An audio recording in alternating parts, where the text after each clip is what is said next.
थोड़ी जोर लगा करके बोला करिए।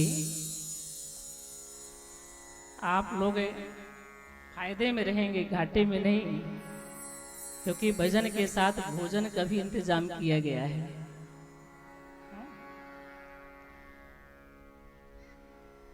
ध्यान रखना, संत कहा करते हैं सत्य अभियान को सर्जना चाहिए। ध्यान रखिएगा, सत्य अभियान को सर्जना चाहिए, भ्रष्ट अभियान को वर्जना चाहिए। मैं करना तो बकरियों का काम है, सिंह को तो सदा गर्जना चाहिए। तो हम बकरी बन करके ना रहे, हम सिंह बन करके रहे। सिंह बन करके रहेंगे। आत्मबल जब मजबूत होगा तब ना हम समाज में कुछ करेंगे। हम स्वयं कमजोर बन करके बैठ जाएंगे तब काम कैसे चलेगा। कमजोर बनने में घर गृहस्थी भी नहीं चलती है, उसके लिए भी सिंह जैसे बनना पड़ता है। इसलिए आत्मबल मजबूत होना चाहिए, सिंह की तरह मजबूत होकर के दहाड़ते हुए अपना कार्य करें और अध्यात्म के मार्ग पर भी चलें। वैसे आप सब लोग बड़ी प्रशंसा की पात्र हैं। क्यों? इसलिए कि देखिए इतना बड़ा लखा केरा गांव है और अभी इस गांव से गांव जुड़े हुए हैं, लेकिन इस पंडाल में देखें हमारी माताओं की सबसे ज्यादा संख्या है। आप लोग भी इससे कम नहीं होंगे, गांव में इनसे ज्यादा ही होंगे, लेकिन आप लोगों की संख्या कम है, इनकी संख्या ज्यादा है। एक कथा सुनने में बड़ा अनुराग रखती हैं, बड़ी श्रद्धा रखती हैं, और कथावश में नहीं, हमारी माताएं हर कार्य में आगे रहती हैं। भोजन बनाने में आगे, भजन गाने में आगे, पूजा पाठ करने में आगे, घर की साफ सफाई करने में आगे, कोई मेहमान आ जाए तो उसका स्वागत करने में आगे, दान पुण्य करने में भी आगे। आप लोग 10 रुपए चढ़ाएंगे, भागवत में ये 100 रुपए चढ़ा देंगे, भले आपके जेब से ही निकाल करके लाई, हर काम में आगे। संत कहा करते हैं माताएं हर काम में आगे रहती हैं, चाहे पूजा पाठ हो, दान पुण्य हो, कोई भी काम हो, सब में आगे। कभी कभी मौका पड़ जाए तो लड़ाई झगड़ा में भी आगे।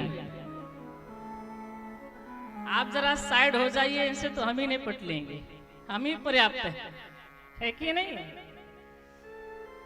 लेकिन यह बात आप लोगों के लिए नहीं है।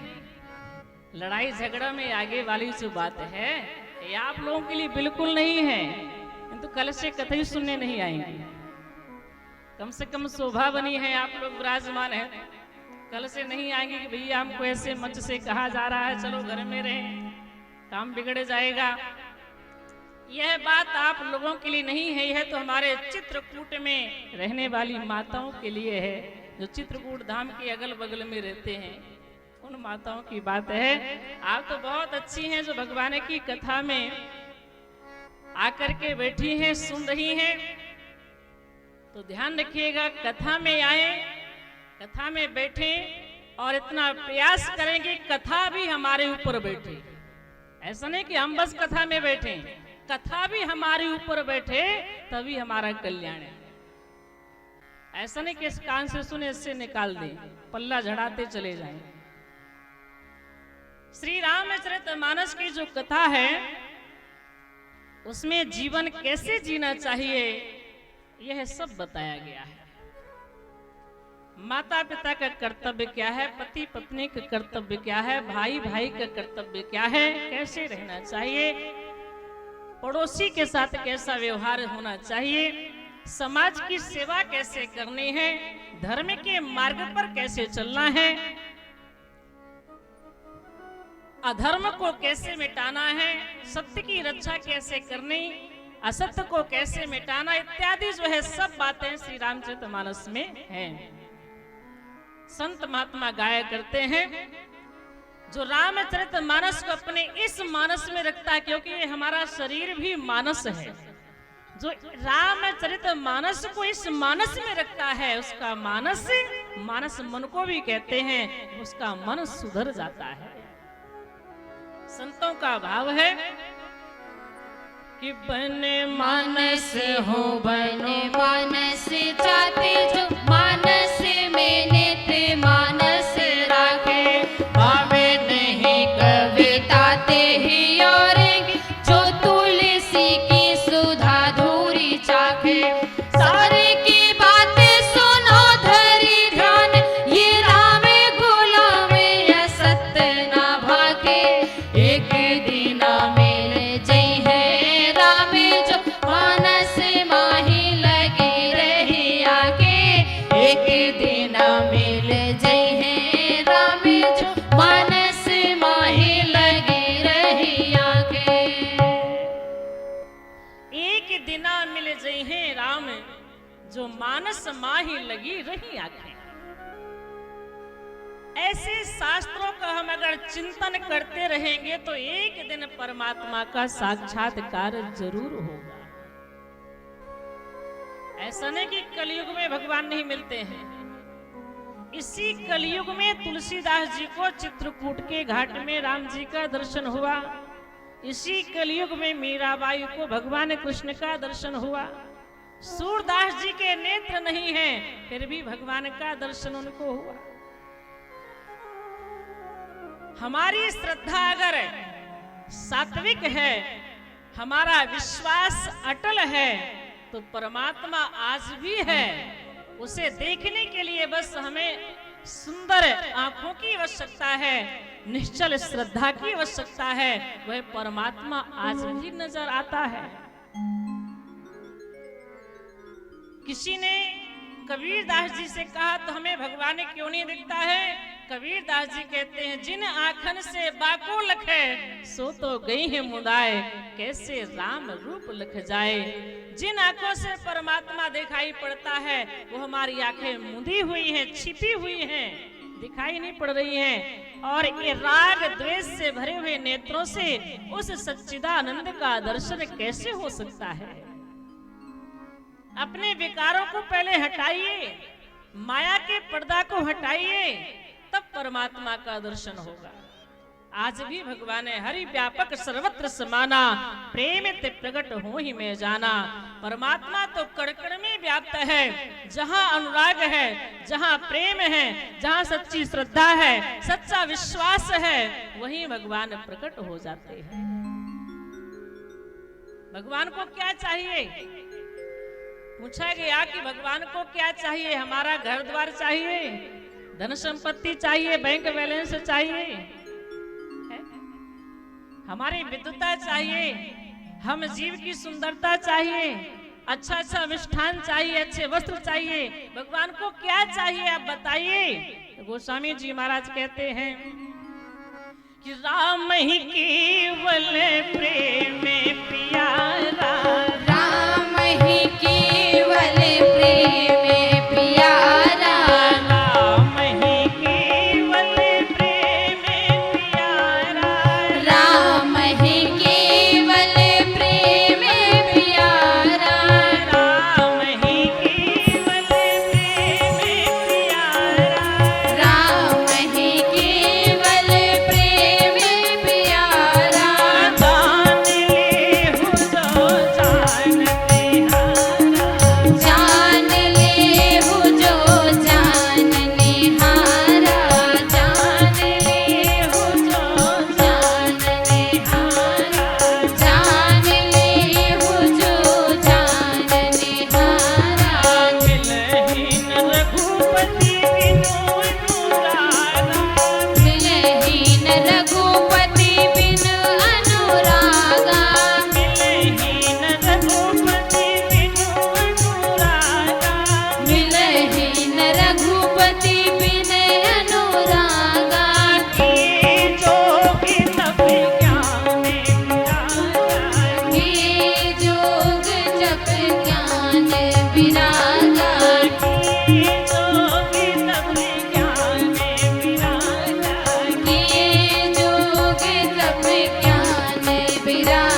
प्यारा, जान ले हो जो जान निहारा।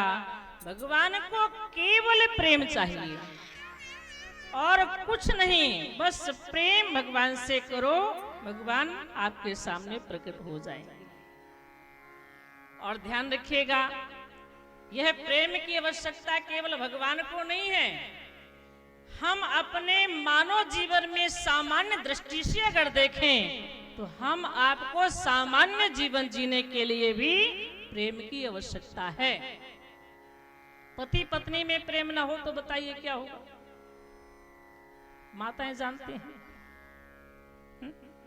पति पत्नी में प्रेम ना हो तुरंत कोर्ट जाना पड़ेगा, तलाक का कागज लेना पड़ेगा, है कि नहीं? सास बहू में प्रेम ना हो तो अलग चूल्हा रखना पड़ेगा, भाई भाई में प्रेम ना हो तब दीवार बीच में खड़ी करनी पड़ेगी। हम तुम्हारा मुंह नहीं दिखना चाहते, है कि नहीं?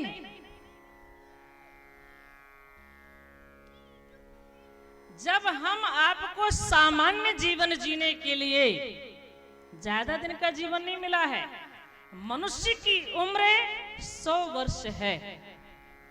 ब्रह्मा जी ने मनुष्य को 100 वर्ष की उम्र दिया है, लेकिन उन 100 वर्ष में भी हम आप लोग 100 वर्ष नहीं जी पाते हैं, बीच में ही जाना पड़ता है। इतनी छोटी सी उम्र मिली है और उसमें भी हम दिन रात लड़ाई झगड़ा तू मैं करते रहते हैं, चुगली करते रहते हैं, यहाँ वहां की बातों में लगे रहते हैं, भगवान को नहीं याद करते। बस लगता है कि ऐसे समाज परिवार घर में रहते हैं जैसे कि हमको करोड़ों वर्ष रहना हो, ऐसे हम लगे रहते हैं।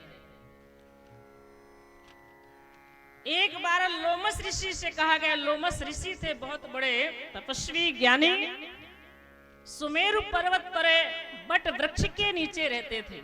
सुमेरु पर्वत पर बट वृक्ष के नीचे रहते थे। उनसे कहा गया कि ये लोमस ऋषि, आप जो है कोई कुटी क्यों नहीं बना लेते हैं रहने के लिए? आप इस बट वृक्ष के नीचे क्यों रहते हैं? कोई बढ़िया सी कुटी बना लीजिए, उसमें रहिए, भजन करिए। लोमस जी ने कहा, अरे बहुत थोड़ा समय मिला है, किसके लिए कुटी बनाई? ज्यादा समय तो भगवान ने दिया नहीं, थोड़ी सी उम्र दी है, तो किसके लिए कुटी बनाए? तो उनसे पूछा गया कि आपकी उम्र कितनी है, आप जरा बताइए।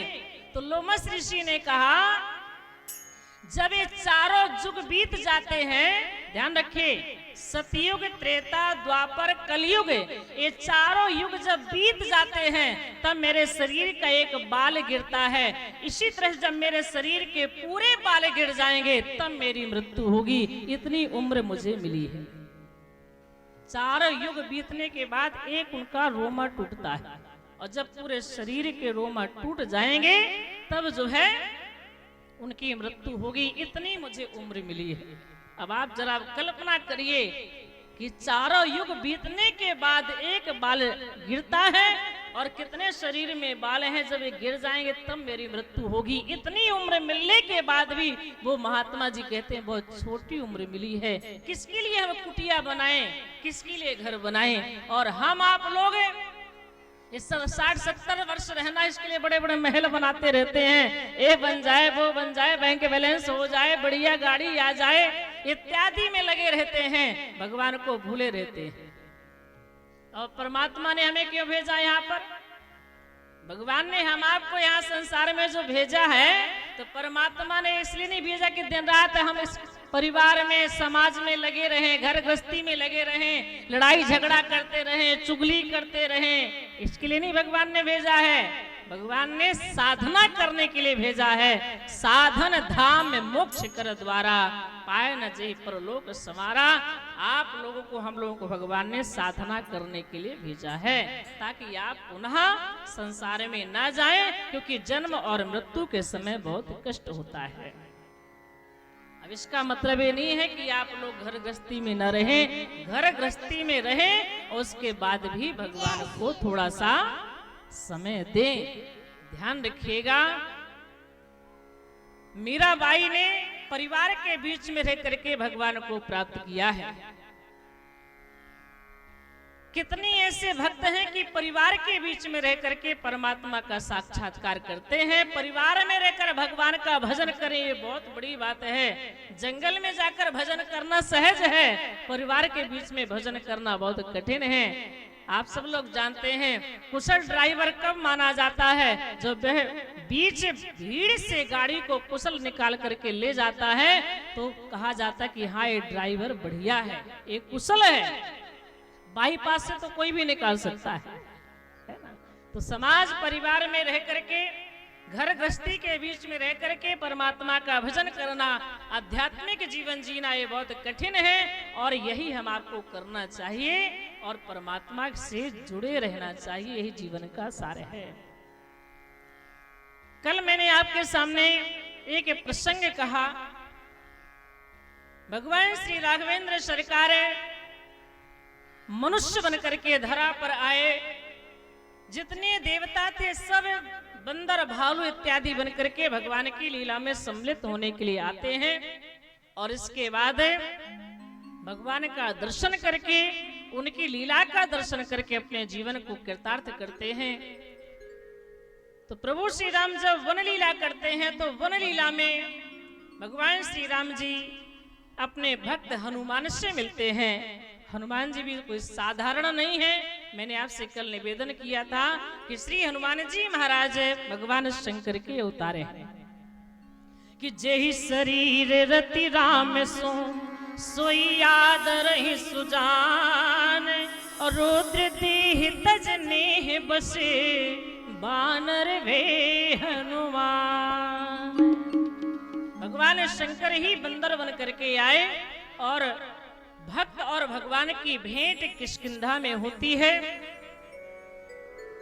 सुग्रीव जी ने भगवान श्री राम को देखा, हनुमान जी महाराज से कहा कि आप जाकर के पता लगाओ ये कौन है। हनुमान जी महाराज ब्राह्मण का वेश बना करके गए और भगवान श्री राम जी से मिले, भगवान को पहचान गए कि ये तो साक्षात ब्रह्म है, परमात्मा है। उनके चरणों में प्रणाम करते हैं। भगवान ने कहा मैंने अपना चरित्र आपको सुना दिया है, अब आप भी अपना चरित्र सुनाइए। तो हनुमान जी महाराज ने अपना चरित्र सुनाते हुए कहा, एक मैं मंद मोह बस कुटिल हृदय अज्ञान पुण्य प्रभु मोहि विसार्यो दीन बंधु भगवान। मैं तो अज्ञानी हूँ, मंद बुद्धि हूँ, कुटिल हृदय हूँ प्रभु, आपने मुझे भुला दिया, मुझे बड़ा कष्ट है। भक्त और भगवान की यहाँ पर प्रथम भेंट होती है और इसके बाद भगवान श्री राम जी ने श्री हनुमान जी को अपने हृदय से लगा लिया और प्रभु ने कहा आप तो मुझे लक्ष्मण से भी दूने प्रिय हैं हनुमान। भले मुझे लोग समदर्शी कहते हैं लेकिन फिर भी मुझे भक्त बहुत प्रिय हैं। और यहाँ पर श्री राम जी ने श्री हनुमान जी महाराज को अनन्य भक्ति का उपदेश किया है। प्रभु कहते हैं कि सोवनन्य जाके यस मति नटरई हनुमंत मैं सेवक सचराचर रूप स्वामी भगवंत। प्रभु श्री राम जी ने कहा हनुमान अनन्य भक्त का लक्षण क्या होता है मैं आपको बताना चाहता हूँ। क्यों? क्योंकि आप मेरे अनन्य भक्त हैं। ध्यान रखिएगा, श्री रामचरितमानस में भगवान के कई भक्त हैं, एक से बढ़कर के एक भक्त हैं। भगवान ने कई भक्तों को भक्ति का उपदेश किया है। और एक बात ध्यान रखेंगे, भगवान की भक्ति भी कई तरह की होती है। भगवान की विमल भक्ति, अविरल भक्ति, अनन्य भक्ति, शरणागत भक्ति, नौधा भक्ति, कई तरह की भगवान की भक्ति है। केवट को भगवान ने अनन्य भक्ति का वरदान दिया। बहुत कीन प्रभु लखन सी नहीं कछु केवट ले विदा कीन करुणायतन भगत विमल बरुदे।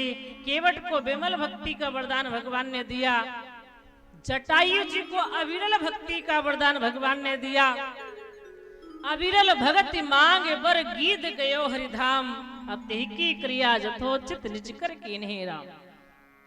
इसी तरह से भगवान ने माता सबरी जी को नौधा भक्ति को उपदेश किया है। क्यों? क्योंकि माता सबरी जी के अंदर 9 भक्तियां एक साथ परिलक्षित होती हैं।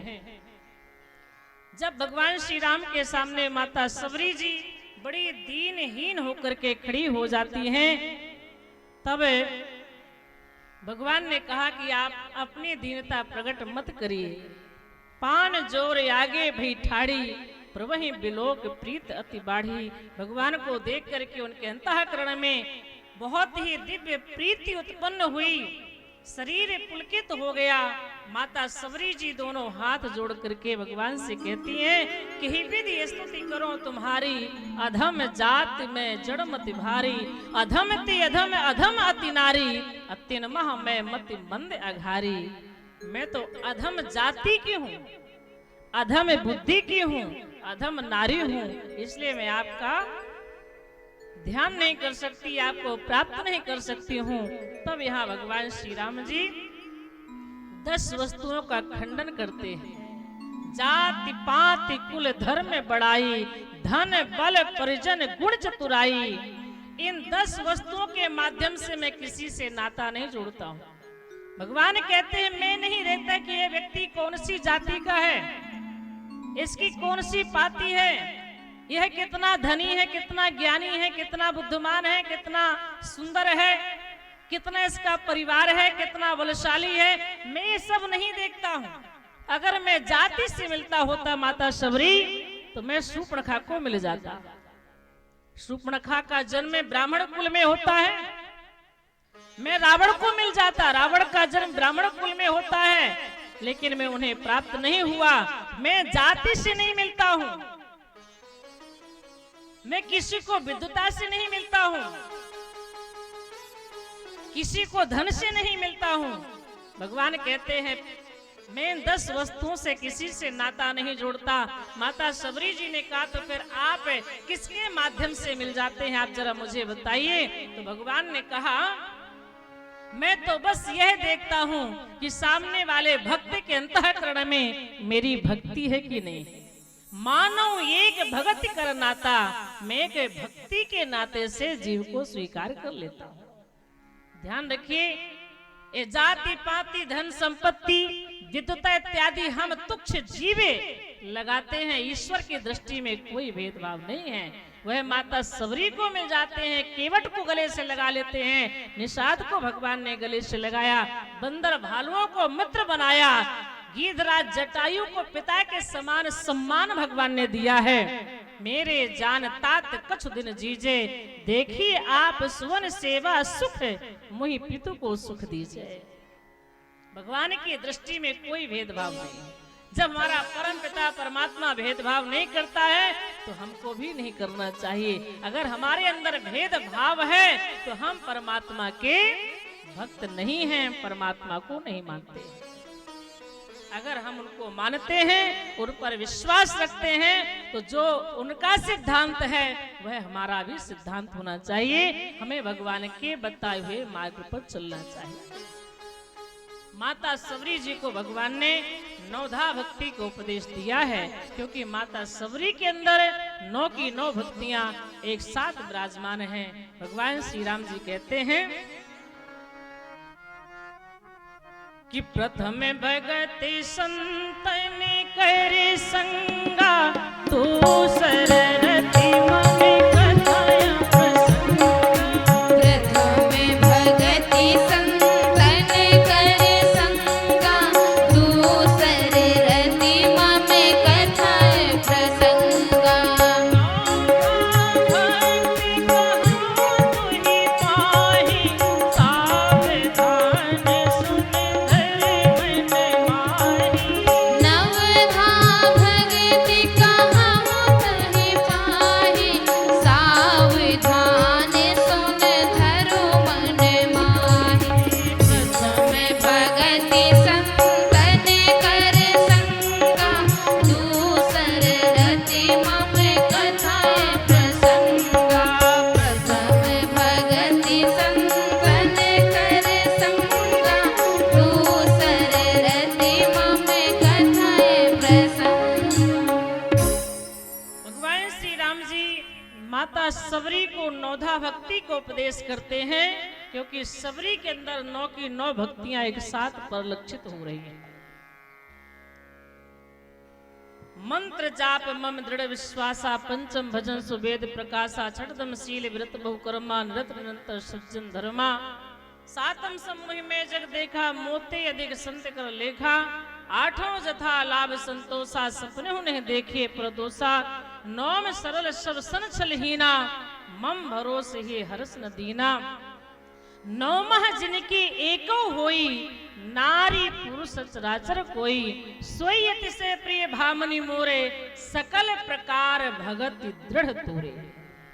भगवान कहते हैं सकल प्रकार भगत दृढ़ तोरे। ये सबरी, ये 9 जो भक्तियां हैं, एक भी भक्ति किसी नर नारी में है, जड़ चेतन में है, जीव जंतु में है, वह मुझे बड़ा प्रिय है। आप में तो मेरी 9 की 9 भक्ति एक साथ परिलक्षित हो रही हैं, इसलिए आप मुझे बहुत प्रिय हैं। राम जी ने माता सवरी जी को भामनी कहा है, गजगामनी कहा है। किसी ने कहा कि ये तो श्रृंगार के सुंदरता के शब्द हैं, जो बहुत सुंदर होता है उसके लिए इन शब्दों का प्रयोग किया जाता है। भगवान श्री राम ने ये शब्द शूर्पणखा के लिए एक बार भी नहीं बोले हैं, जबकि शूर्पणखा बड़े सुंदर बन करके आती है? रुचिर रूप धर रूप जाई, बोली वचन बहुत मुस्काई। बड़ा सुंदर रूप बना करके, बढ़िया सुंदर मेकअप इत्यादि करके आती है, लेकिन भगवान ने एक बार भी शूर्पणखा को सुंदरी नहीं कहा, गजगामनी नहीं कहा, भामनी नहीं कहा। और यहाँ जो बूढ़ी माता सवरी जी हैं, देखने में बिल्कुल कुरूपिल दिखाई पड़ रही हैं, आंखें घुस गई हैं, कमर झुक गई है, दांत निकल आए हैं, कुछ दांत टूट भी गए हैं, आंख में दिखाई नहीं पड़ता, कान में सुनाई नहीं पड़ता है। ऐसी कमर झुकी माता सवरी जी, बूढ़ी सवरी जी को भगवान ने भामनी गजगामनी कहा है। सुंदर शब्द कह रहे हैं, श्रृंगार के शब्द कह रहे हैं। क्यों? भगवान ने कहा कि मैंने माता सबरी के शरीर की सुंदरता को देख करके भामनी गजगामनी नहीं कहा है, मैंने उनके हृदय के भक्ति की सुंदरता को देख करके भामनी गजगामनी कहा है। क्योंकि भगवान की दृष्टि में रूप की सौंदर्यता का महत्व नहीं है, भगवान की दृष्टि में तो हमारे सुंदर अंतःकरण, सुंदर भक्ति का महत्व है। इसलिए रूप की सुंदरता पर मत जाएं, एक दिन यह रूप जल करके राख हो जाता है। सूरत से कीरत भली बिन पंखन उड़ जात। सूरत तो जल जात है, कीरत ही रह जात। ये सूरत से कीर्ति भली है, संसार में आए हैं, अच्छा कर्म करें, सत्कर्म करें, परहेज परोपकार करें, बस यही हमारे साथ में जाएगा। एक दिन यह 5 तत्व का शरीर जल करके राख हो जाएगा। इस पर घमंड नहीं करना चाहिए। अगर घमंड करना है, अभिमान करना है, तो सुतीक्षण जैसा अभिमान करिए। सुतीक्षण जी से भगवान ने कहा, बताओ आपको क्या चाहिए? भक्त सुतीक्षण जी ने कहा, मुझे अभिमान चाहिए। भगवान ने हंस करके कहा, सब लोग कहते प्रभु मेरे अंदर अभिमान ना आए, मेरा अभिमान मिटा दीजिए, और आप कह रहे हो कि मुझे अभिमान चाहिए। बड़ी विचित्र बात है। संत सुतीक्षण जी ने कहा, प्रभु अभिमान चाहिए, कौन सा? अस अभिमान जाए जनि भोरे, मैं सेवक रघुपति पति मोरे। मुझे इसका अभिमान होना चाहिए कि मेरे राम जी मेरे स्वामी हैं और मैं उनका सेवक हूं। यह अभिमान मेरा समाप्त ना हो। ऐसा भाव जब भक्त के अंदर होता है तो भगवान की कृपा प्राप्त होती है। श्री हनुमान जी महाराज अनन्य भक्त हैं, तो उन्हें अनन्य भक्ति का उपदेश भगवान ने दिया। सबरी जी नौधा भक्ति के आचार्य हैं, तो उन्हें नौधा भक्ति को उपदेश दिया। आगे चल करके विभीषण जी को शरणागत भक्ति को उपदेश करते हैं। तो अनन्य भक्त के लक्षण क्या होते हैं? सो अनन्य जाके यस मति न टरई हनुमंत, मैं सेवक सचराचर रूप स्वामी भगवंत। अनन्य भक्त का लक्षण ये होता है कि वह पूरे संसार को अपने स्वामी के रूप में देखता है, जड़ चेतन को अपने स्वामी के रूप में देखता है, हर वस्तु में अपने स्वामी को, अपने परमात्मा को देखता है और अपने आप को सेवक मान करके सबकी सेवा करता है। ये अनन्य भक्त का लक्षण होता है। और ये अनन्य भक्त श्री हनुमान जी महाराज हैं, हमेशा सेवक बन करके श्री राम की सेवा करते हैं। और जो मिलता है भगवान के भक्त जो दिखाई पड़ते हैं, उन्हें भगवान के समान ही मान करके उन्हें प्रणाम करते हैं, उन्हें सम्मान देते हैं और स्वयं सेवक बन करके काम करते हैं।